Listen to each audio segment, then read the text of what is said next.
Hey everyone, please get comfy. Hopefully everyone can see and tune in. Nice to also see a few familiar faces as well too. Today we're going to be talking about getting your business ready for the tax time, and we positioned it as get your business ready for 2022, but after seeing a lot of the questions that were coming in from everyone that was registering for the event, we figured we might as well just cut to the chase and focus on the tax time aspect of it, especially with Joe joining us. So for those who don't know, my name is Mohammed Asadola. I'm the CEO of Benji. I'm also the executive director at Women and Color, for which crew neck I'm wearing right now. It's a federal nonprofit that focuses on advancing and amplifying women, people of color, and LGBTQ plus professionals in tech. This January will be our 7 years since I started it, so super excited about that. And as for Benji, Benji is an all-in-one business operating account. So it's a completely digital business account that you can use. And we combine your bookkeeping, spend management, as well as your deposits, actually money coming in, all in one place. So you don't have to use multiple different tools like a receipt management for one, a bookkeeping solution for another, but also be able to invite your accountant and be able to build a better relationship with them. Going ahead, our North Star for the event is really how can Canadian entrepreneurs breeze through their fiscal year end. And for those who may not be familiar with the term fiscal year end, it really just means that the tax season for your business and when your business goes through a full 1 year cycle, if you will. To lead the discussion and to help us navigate through all of the tax questions that many of us have, we have Joe Collins here, who's a CPA and a CEA. He's a partner at Avalon Accounting, which is based here in Victoria. Also, I'm in Victoria at the moment, for most who might be used to seeing me in Toronto. So Joe is here in Victoria. He's been running Avalon Accounting for a decade now, if I 7 years, correctly. yeah, 7 years, yeah. Yeah, okay, 7 years. And they've been creating some amazing content for small businesses, whether it's on their website or whether it's on YouTube. And that's actually how I came across Joe and wanted to collaborate and bring him in. So if anyone's thinking of any questions as we're going through the topics today, please add them to the chat. But we already have a list of questions that we're going to go through that's going to help you get a better sense of how you can breeze through your tax season. So I'll stop sharing my screen so you can see both Joe and I in a bit more clearly. And from there, we'll start diving into the questions. Before I get started, Joe, what questions do you have or what things have I missed that you would like me to clarify? No, this is great. I'm really excited to kind of clear the air on some of this stuff and hopefully give everyone get some good insights on how to prep for their tax season. Awesome. Thank you. So let's get started and let's put ourselves in the shoes of an entrepreneur who's going through their tax season. So let's pretend it's a fiscal year end for one of your clients. Walk us through each step that's involved in filing their corporation taxes. Yeah, so it is slightly different whether somebody's a sole proprietor or a corporation. The sole proprietors that we see, I mean, it's all December 31 year ends, and typically people do their own bookkeeping or kind of do it all at the end of the year. They sort of keep everything in a business account and then, provide us with all the detail that happened throughout the year and receipts and whatnot, and all that bookkeeping kind of gets done in a fell swoop. There's some other sole proprietors that will keep their bookkeeping up to date, maybe monthly or quarterly. But typically is kind of an end of the year sort of party to do the bookkeeping all at once. But once that bookkeeping's done for a sole proprietor, then that's just added to their T1, which is the personal tax return form. And it's just an additional schedule called a T2125, which is statement of business income and expenses. So business income goes in there, all the revenue you've had in the year, invoices, all that. And then all the expenses. And usually with a sole proprietor, what we're trying to do is see what other expenses that might not be like directly related to the business, like home office expense is kind of calculated separately. If they have a vehicle expense, those are kind of calculated a little bit separately. And so we kind of put all that info together and file their T1 all together with the business income and expenses. So that's kind of the sole proprietorship side.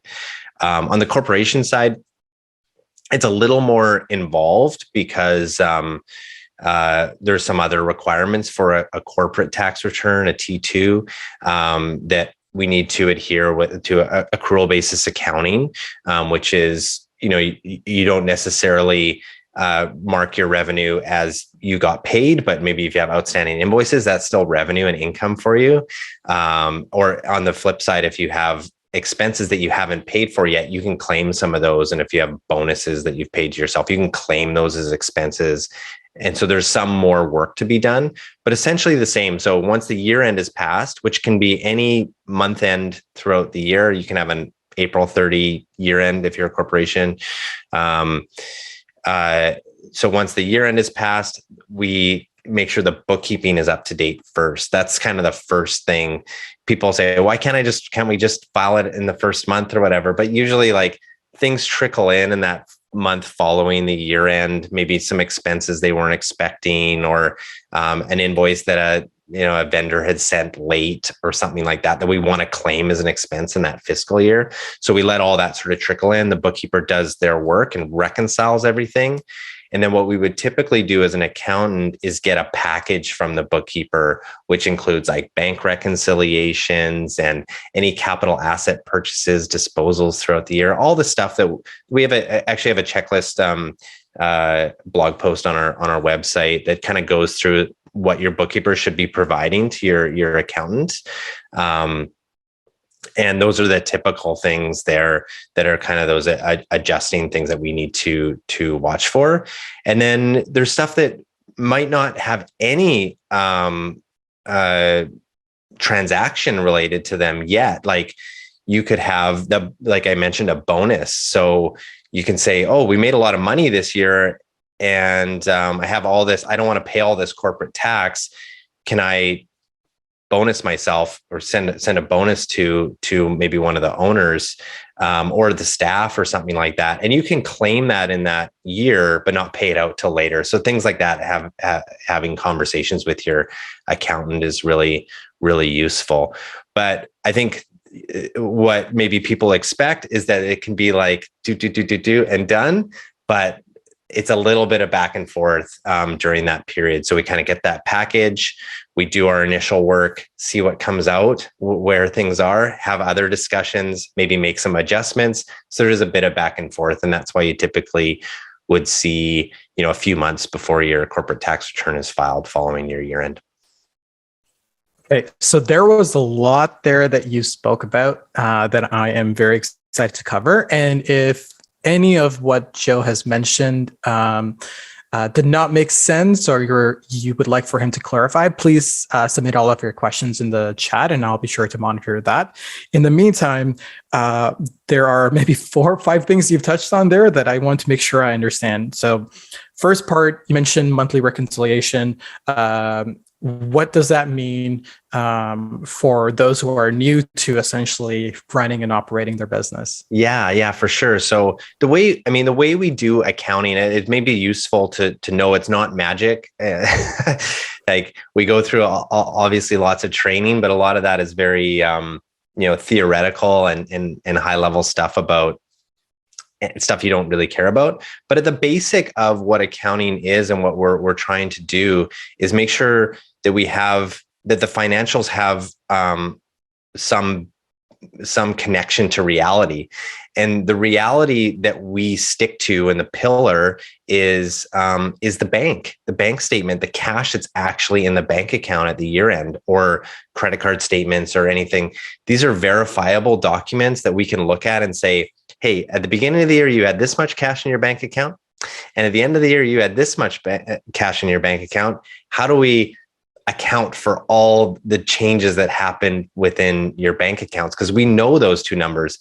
Other ones we might not know. Like if you were to go by accounts receivable, for example, which is how much people owe you, you wouldn't really be able to fully understand that there might be a customer out there that the accountant knows nothing about, that nobody's created an invoice for, but you've done the work. Like the accountant would never know that. So the bank and the credit card is the sort of source of truth that we go by.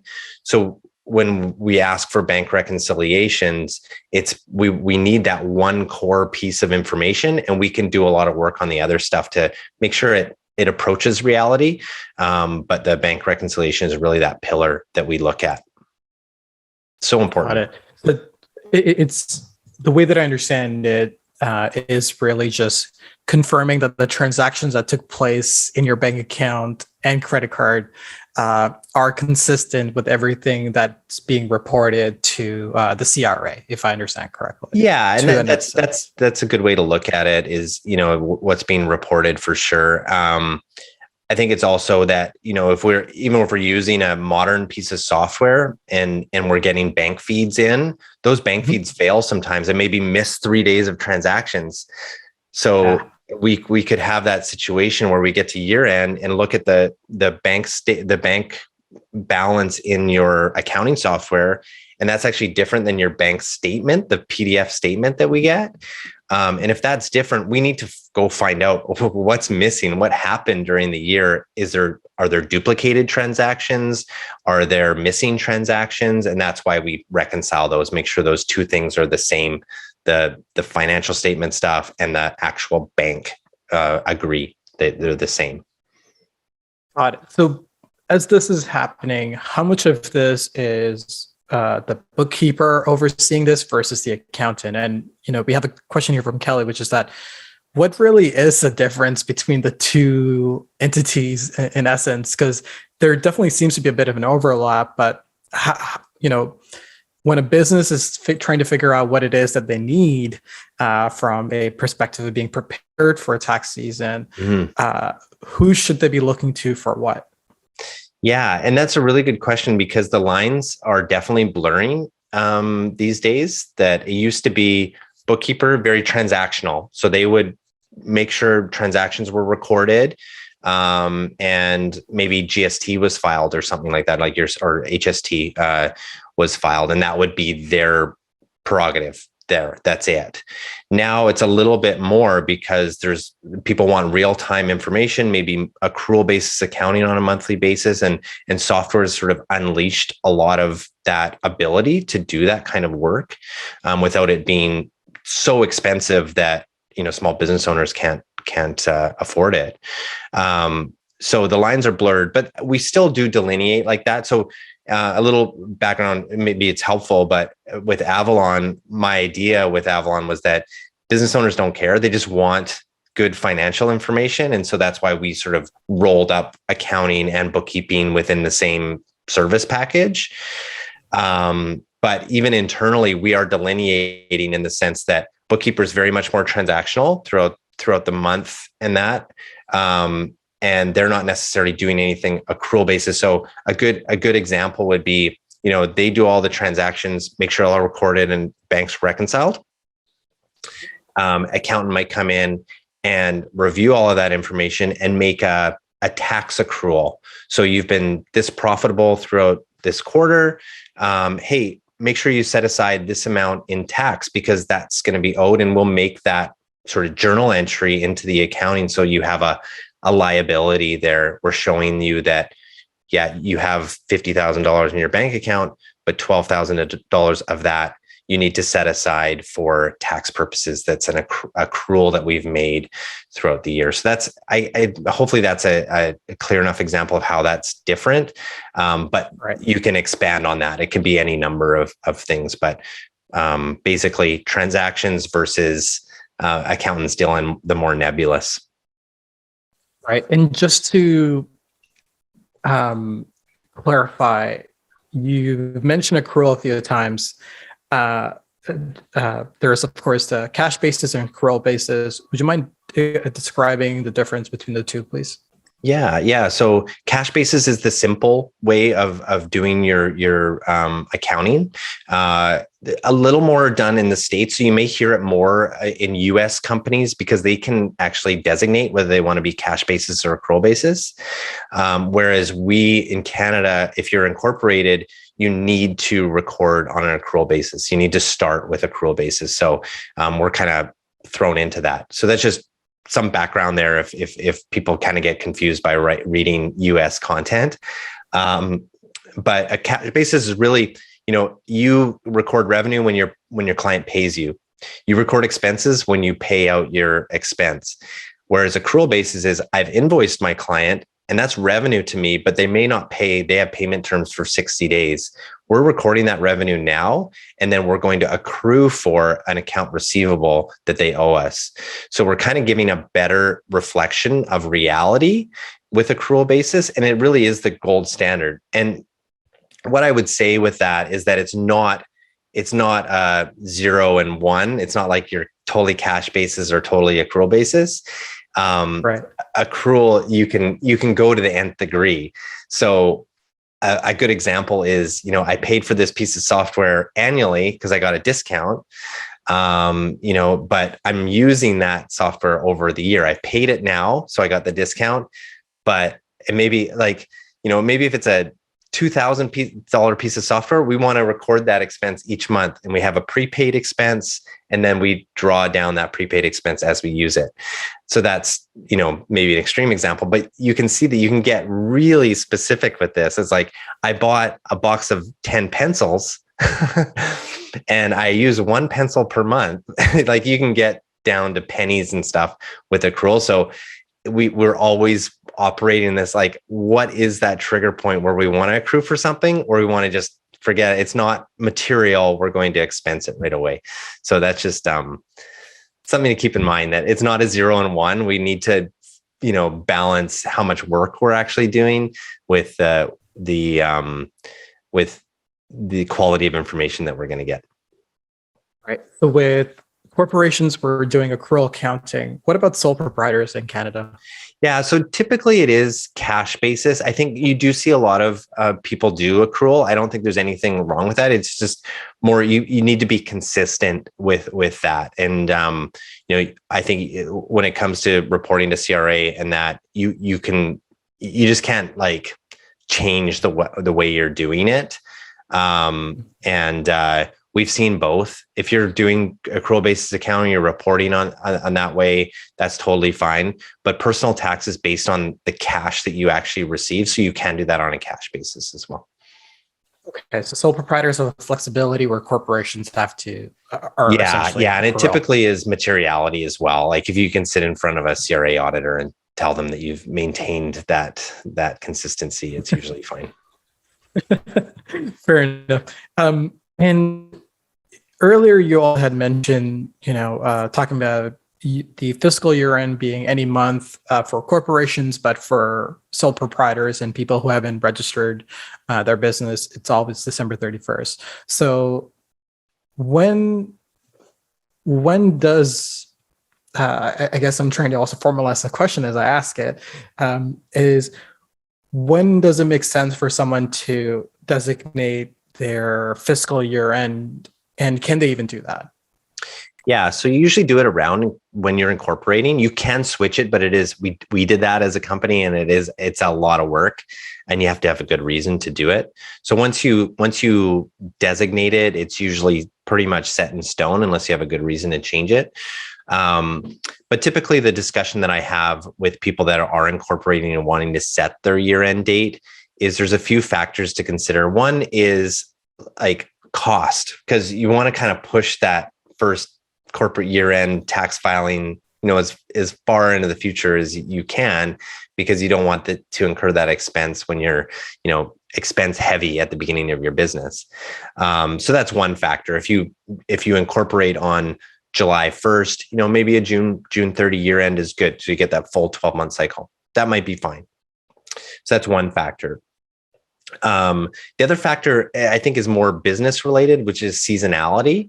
So if you have seasonality in your business, like retail, like we usually see December 31 year ends, right? Not because it's, a calendar year end, but it is the end of their business cycle. Once December 31 hits, they have this really slow period in the beginning of the year. They can kind of they can spend their time sort of reviewing that year when their results come in, and it's at the end of their busiest time. So you kind of get that. We have other ones like food trucks, like they're mostly summer related. So maybe October 31 year end might work for that because they shut down October 30th or something like that, or right after Halloween or something like that. So seasonality plays a big role in it. Knowing when you're going to be slow so you can deal with this and reflect on how the year went. So that's a big one. And then I guess the third factor is tax related. And I do put that at the bottom of the list because, well, you'll see, I think later, where I rank tax in terms of what you should be thinking about as a business owner. But there are some advantages to having a tax year end that's in the second half of the year. So July 31, August 31, you can, like I mentioned before, play with bonuses to have pay less corporate tax at that moment, and then pay out that bonus to yourself up to 180 days later, get it on your personal tax return in the following year. So there's some advantages to having a second half of the year, but they're marginal. I would say they're more of an afterthought than a core decision-making factor. So I do want to get into the bonus part because I think that's an interesting one for people to know about. But let's just make sure we understand how soon after my fiscal year end do I need to file my taxes? Yeah, so that it does vary a little bit depending on what kind of corporation you are and a few other factors. But generally, for most small businesses in Canada, you're going to be your taxes will be due 90 days after the third month following. So if you're December 31, you're going to have to pay your taxes by March 31, corporate taxes. But the filing is not actually due until June 30. So you see this kind of funny thing that happens, which is, you have to kind of prepare your return so you know what you owe, but it's not actually due till June 30, but the payment's due. So payments due the 90 days, and then the tax return's done 180 days or six months following your year end.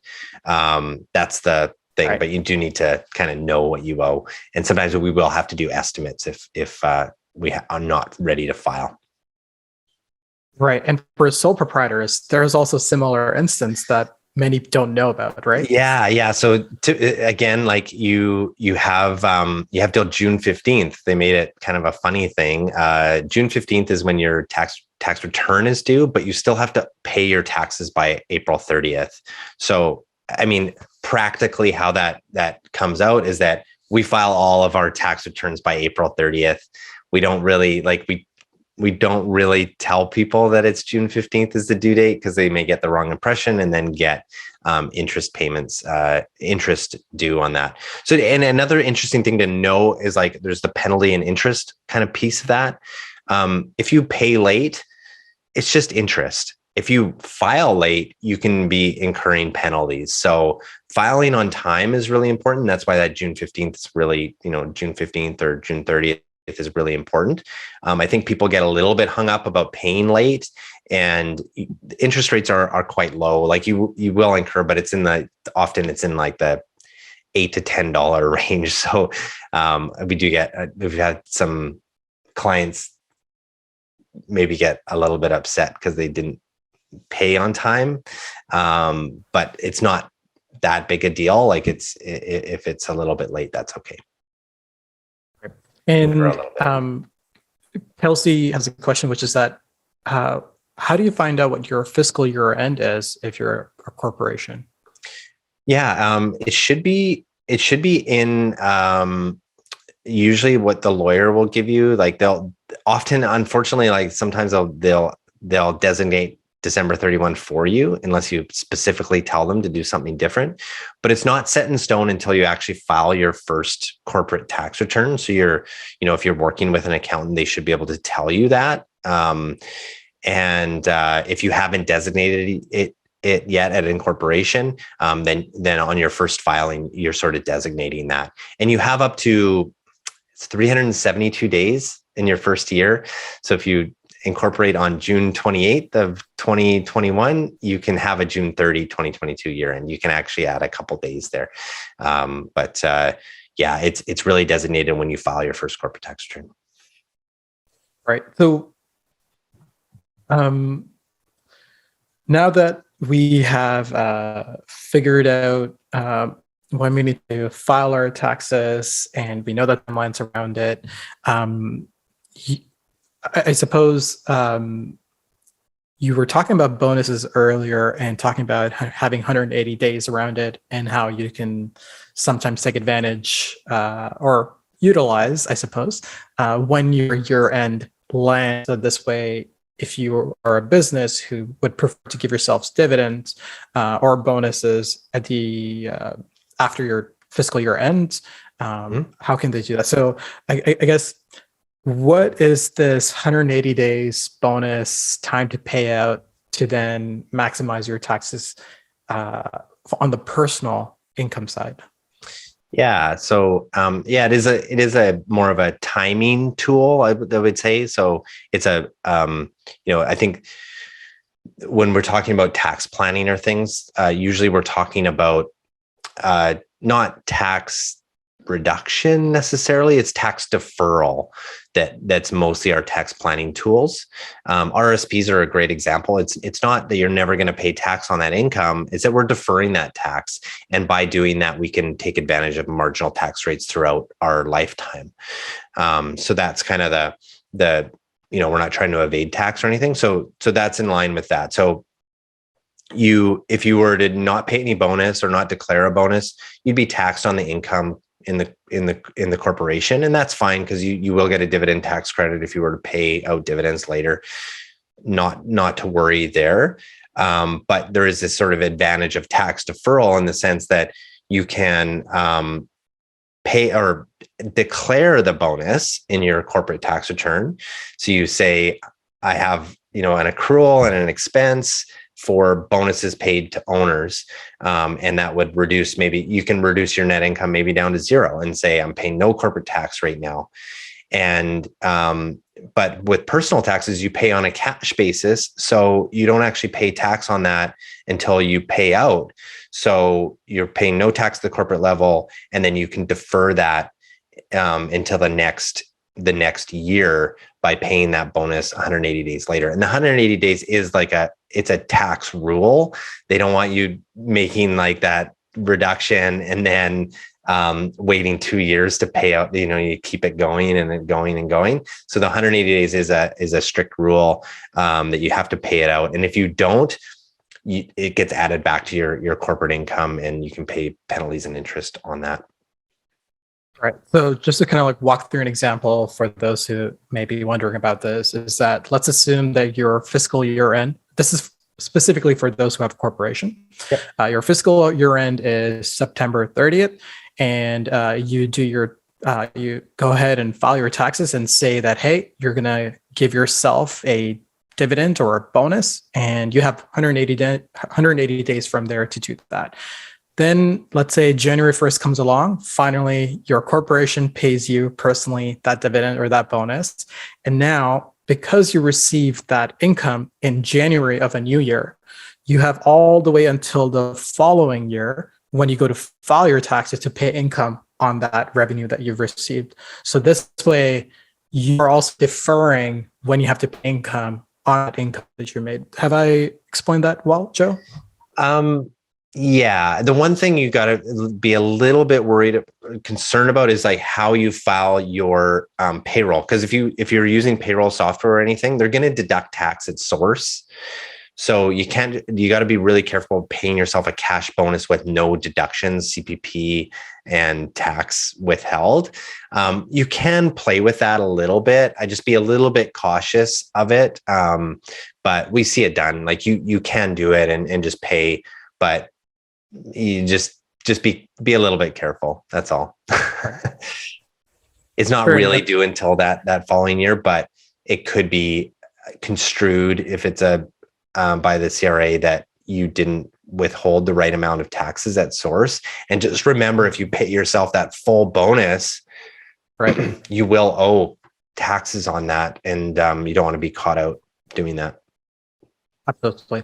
And Spending all the one money. of the questions, yes, please do. One of the questions that came from Kelly is, what are the pros and cons of doing your taxes quarterly? And maybe we can kind of break down the different types of taxes there are, because a lot of times people lump all the taxes into one. Yeah, we'd really like to break that down. So you're talking, one is if you're incorporated, you're talking about corporate tax. So that's tax on the income that the corporation generates. So revenue minus expenses, you have net income, and then you pay tax on that net income amount.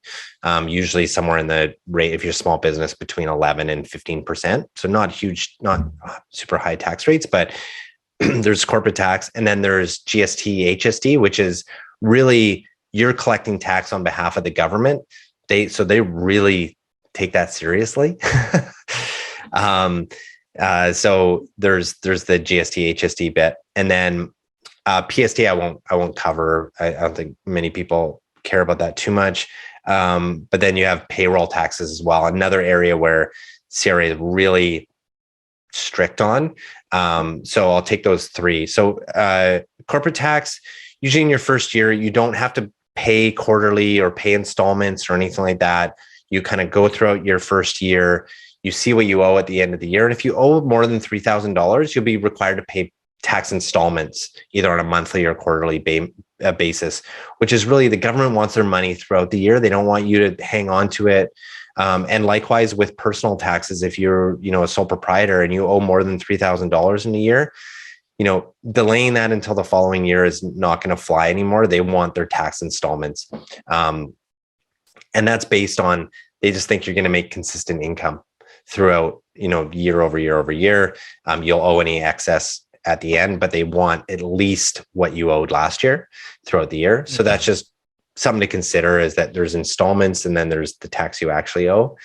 And GST is the same sort of thing. And if you're talking quarterly, it makes me think maybe you're thinking about GST, HST.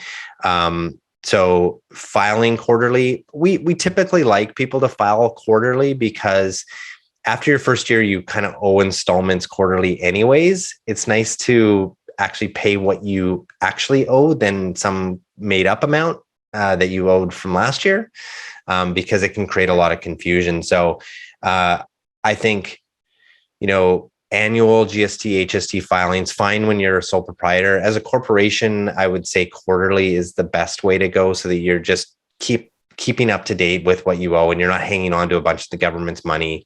And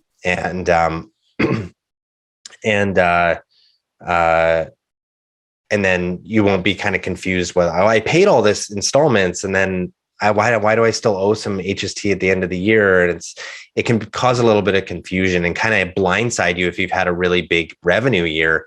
You're like, what the heck just happened? Why do I owe $10,000 in HST when I've been making installment payments all year? And that happens to a lot. So quarterly kind of eases that big blow.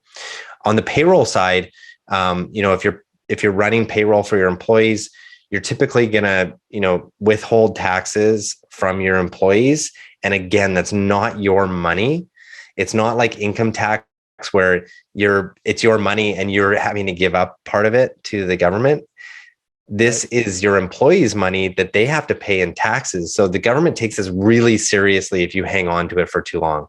So your remittances are due on the 15th of the following month that you ran the payroll, and penalties are insane. That's why we do recommend, go with payroll software, turn on all the automations so they send that money directly to CRA and never touches your bank account, because the penalties are just ridiculous. It can sink your company. Honestly, it can sink your entire business. The penalties are so severe. Right, and it's glad to see that there are some payroll software that are relatively affordable that have now come onto the market. So, for example, there is Humi, there is WagePoint, there are, I think, Connect or something. I forgot their name. Oh, yeah. Probably. And honestly, as a business owner, you talk about risk mitigation. I kind of think of risk mitigation and how much can I just give to somebody else. And yeah, like we use WagePoint, and it's like $15 a payroll plus, or per pay run, plus maybe $1 per employee or something like that. So it's super cheap, and it's just cheap insurance, really. It's like really affordable insurance, and you actually get some other benefits like employee self-service. They can download their pay stubs and whatnot. So I think it's a no-brainer, but some people still like to do it on their own. So speaking of penalties and insurance, what are some mistakes you generally see first-time entrepreneurs make? Yeah, I think like it depends on the business that's being run. So if it's a freelancer type of business and it's just solopreneur stuff, sometimes it can be a little like overkill on the business side. Like you're trying to like have lots of pieces of software and really run this operationally, kind of crazy company. But simplicity reigns, I think, when you're a freelancer. Like you can get bogged down in buying all this software that's going to be making you more efficient, when really a manual processes will do. Like, what are we trying to save here? So that's what I see a lot in the freelancer side. But in the corporation side, it's almost the opposite, that people want to maintain manual processes and things when, if they're trying to scale a business to whatever size. I mean, we typically see, like, if you're going to scale a business, like you really need to be targeting kind of at least $1 million in revenue. You can have a good life and run $1 million company. And it's almost true throughout industries. Like it almost seems to be the number. And obviously beyond that, like more and more, but $1 million company is, I think, attainable for most businesses. But it becomes like somehow like I think a lot of business owners, when they start out, and I fell into this trap too, like you think you're special, like you think that this business is like unique. But what I've noticed, like we work with over 200 small businesses, and they all look pretty much the same. Like you've got the same departments, the same stuff that needs to be done. Like you need to have some sort of strategy and vision for your company. You need to do some marketing. You need to have a sales process. You need a production environment, whether that's service production or goods production, operations, really. You need quality, like some sort of customer experience, or, team training, or the way you do things around here. So something in there. You need administration, like things need to be like, insurance needs to be paid and applied for and all that stuff. And then you need a finance function. And so what I typically, the mistake that I see is like, well, I'm special, so I don't need to do this aspect of my business, or I'm going to do it myself, or I'm going to try to get this like, cheaply done or something like that. And really it's short-sighted. Like you need to be thinking, I think business owners need to be thinking, okay, well, if I need to do all these things, this is what it looks like to run a business. I need to price accordingly. And that can be a real shocker for small business owners, because they're like, well, then it becomes this mind thing where, well, my customers won't pay that. And it's like, okay, well, now you might have a business problem, because all these things need to be done in any business, and you need to account for them, and you need to charge accordingly so you can have profit at the end. And there's no circumventing it. There's no circumventing it. And I think that's an issue we see quite a bit. And it's like real talk. I feel the next maybe event we might need to host is how to build $1 million business. I think a lot of the entrepreneurs here would be very curious to understand. Yeah. And we went through that journey, and it was, man, it's an awesome journey to go through. I think it's such an attainable target for most business owners. And let me tell you, like at $1 million, like then you get to decide what you want to do. Do you want to take it beyond that, or just live that like I think a pretty decent life with $1 million company? And you have a bit of breathing room for administration and finance and marketing, and you have some budgets to play with to make your life better. And I don't know if any fans of the 4-Hour Work Week, Tim Ferriss, but I think that's the size you need to be to really make that a thing. And I'm not saying 4-Hour Work Week, but just like to have that mentality is like, oh, I can step back a little bit from the business. Any less than that, it's really challenging, because you get dragged down into the day-to-day. Yeah. Maybe we'll launch our own 4-day entrepreneur or something like that. Yeah. And see how that goes. 4-day founder. So now that we've understood essentially the steps that go into getting your business ready for tax time, and then from there also understanding what are all the different mistakes entrepreneurs can make, maybe let's sort of come to a wrap up and also make sure we have enough time for questions left, in terms of what are all the things that if you were to say, okay, do these 3 things or 5 things, like a checklist, if you will, to ensure that, hey, when tax time comes along, you'll be ready to sort of just go through it fairly easy. What might be those, I guess, higher level key items? Yeah. So one is to get the right bookkeeper in place. I think that's the biggest aspect. I just did a video on like the 5 steps to hiring a great bookkeeper. It's a little long-winded. So you can speed me up to 2 times or something like that. It's like 26 minutes long. I was like, oh no, I've done way too much on this. But it is such an important aspect that I think people overlook. And you can do it on your own. Don't get me wrong. Like, it can be learned by any business owner. And especially if you have a mind for it and like to be that close to your business, people can do it. But I think having really good bookkeeping processes and systems is going to be like the biggest thing, because a good bookkeeper will work with your accountant, get all of your year-end done, like with minimal headaches. So that's the biggest thing. But then, I mean, you can get into checklists and things and what you need to provide. And sorry, go ahead. Yeah, no, you go. Does that answer Okay. it, or is there more in there? Do you want some detail? So not specific detail around the bookkeeper part, but maybe I guess in a same lens related to that is, and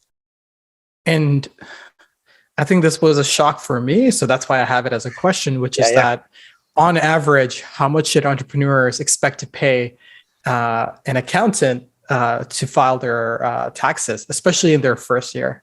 Oh, in 2021, 2022. Oh man, things are getting crazy. Like, honestly, like you've always heard, like, in the software world, like how hard it is to get talent in software development and things.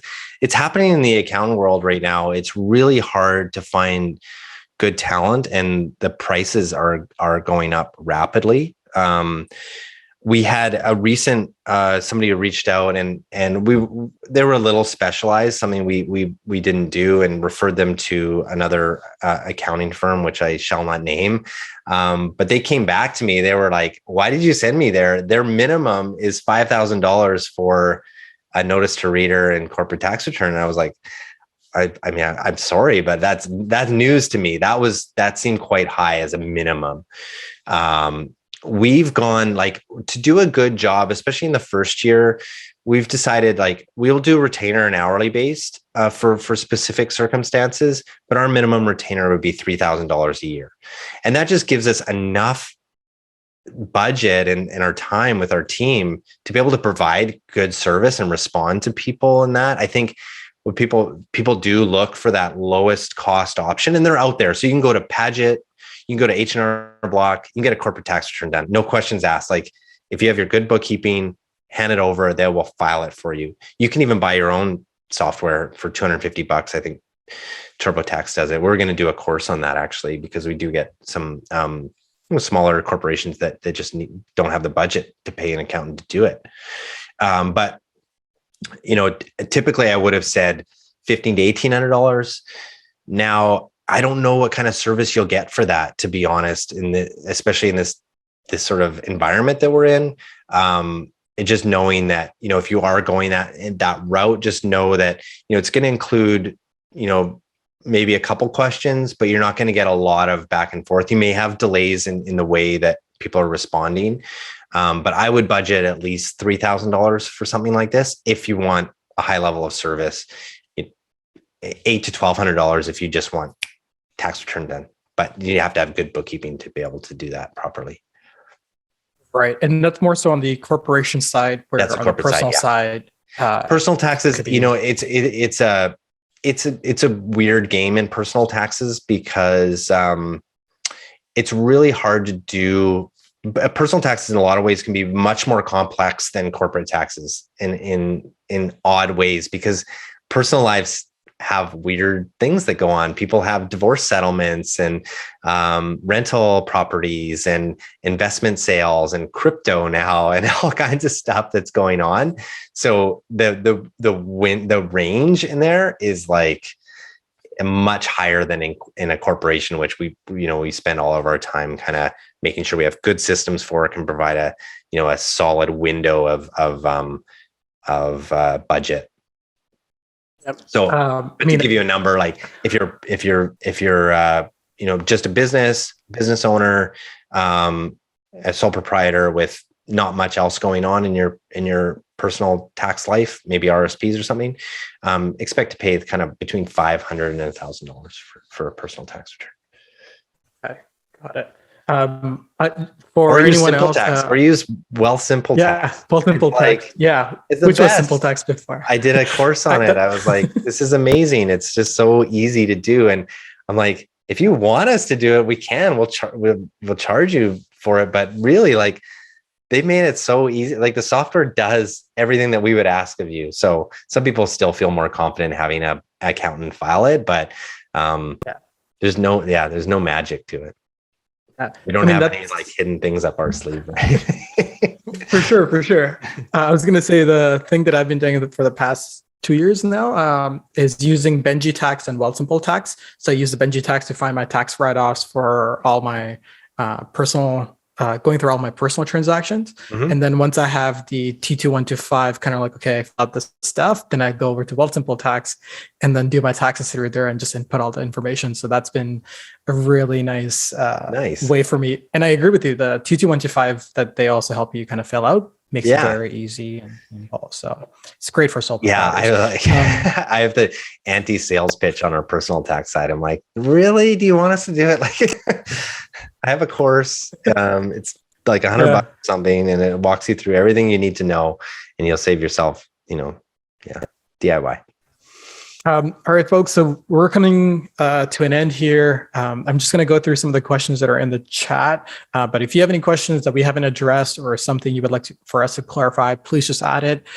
One of the questions here is from Trevor, which is that they'll be running their business remotely from other countries for most of 2022. Are all of their typical business expenses still deductible the same as if they were incurred in Canada, or what should they be mindful of? Yeah, same expenses, totally fine. Doesn't matter where you incur them. It's more to do with GST, HST, input tax credits that you wouldn't, it's just VAT in Europe or something like that. You're not going to be able to claim that as an input tax credit. It would just be straight expense. So no issue claiming expenses that are incurred overseas. And with regards to, I suppose, filing your tax, because CRA is like, hey, which province are you resident or where you're a resident for this year? Is there a consideration there that people working remotely? It's like the reportable office is kind of where it is. I think like we are a remote accounting firm. We have team members across Canada, but they report to a head office in Victoria. So we are a BC based company. So it's kind of where you consider your HQ to be. And if you can back that up with something like an address or something like that. Right. Got it. And I believe there was one more question here, but maybe I missed it. I suppose the question that I have myself, especially for entrepreneurs who are new to their business or maybe looking to switch accountants, what is a process of screening an accountant? Like, how can somebody, you mentioned, here's how to pick a good bookkeeper. What should people keep in mind in terms of picking a good accountant? Like, what is a good accountant? Yeah. I mean, that's changing too. I think these days the expectation of accountants in that, a lot of it can come down to what you're expecting out of your accountant. So, if you want someone that's going to sit down with you once a quarter and really go over your business, I mean, personality is going to play a big role, right? Do they have the same sort of worldview that you have, and you can have a meaningful conversation with them about your finances, and they're going to educate you and not talk down to you, but keep you educated on what things to look out for. So I think one of the maybe more underrated components of firing an accountant is finding someone that meshes with you personality wise, that you can grow together with. So I think that's an underrated bit. I mean, you have to look at things like budget, but I don't think like, as long as you're in the range of, quality service, Paget or whatever, if it's transactional, then go transactional. But, if you're in quality service, like you're not going to, maybe a few $100 difference between one accountant versus another or something like that. I don't think it's enough for a business owner to worry about on the cost side if you're going that direction. But I think the things to look out for and the complaints that we get, maybe this is a good way to get it, is that the complaints that we get from people moving accountants is they don't get back to me. I never know where things are at. Like, they don't communicate. So I think one of the big things is when you're interviewing and vetting is to set service level agreements. Like, what's the service level that I'm getting here? When can I expect a response when I send an email?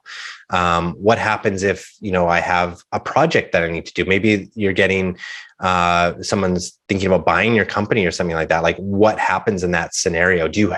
In sort of battle testing your accountant in an interview on how these like scenarios are going to play out, and do they have good answers for them? I think you can be pretty specific with your questions on eventualities and see how they respond. Do they have a process for that? What happens if I'm not getting the service that I was expecting? Like, what's the escalation procedure? Those kinds of things. So I think there's still a lot of individual things that you can look at. Is it bookkeeper and accountant type of place? Is it just your accountant and you're going to take care of the bookkeeper side? What sort of meetings are you going to get? And just can they be very clear on what you're getting out of this and what you might not get? I think they're big factors. Well, Joe, thank you so much for making this time. I know we're coming to an end here. I'd love to know where people can find you and your great content and even the course. So maybe we can get you to plug in a little bit about you and Avalon Accounting. Yeah. So the main place right now, if you're looking on social media at all, is YouTube. I try to put out YouTube videos every week, and they're specifically for Canadian business owners. So have a lot of fun with it, and hopefully they're useful. And if you ever have an idea for a video, I'm totally happy to do them. We try to make them super relevant. So that's the number one place. But then our website is full of resources. We've got financial foundations guide for like just understanding how finances work in small business, what sort of things to think about, starting your business guide in Canada. We try to make like quality content for Canadians. I think there's like just a whole lacking feature set that we kind of have to like interpret the good US stuff. But this is all Canadian specific. So those are the avalonaccounting.ca, and our YouTube channel is just Avalon Accounting. Check those places out. And yeah, that's kind of the main thing. And if you ever have any questions, I do send out a newsletter every week. And you can sign up on the website as well. And I cover a lot of questions that we get consistently in there, and some ideas that are floating around in my head. So come join us. Well, thank you so much for taking this time, Joe. It was great chatting with you. And for everyone that's joining in, thank you so much for coming and for all of your questions. We'll be putting this video and some of the key takeaways together and sharing them on YouTube and also our website. So we'll send you an email afterwards as well, too. So thank you so much, everyone. Have a great day. Thanks, Joe.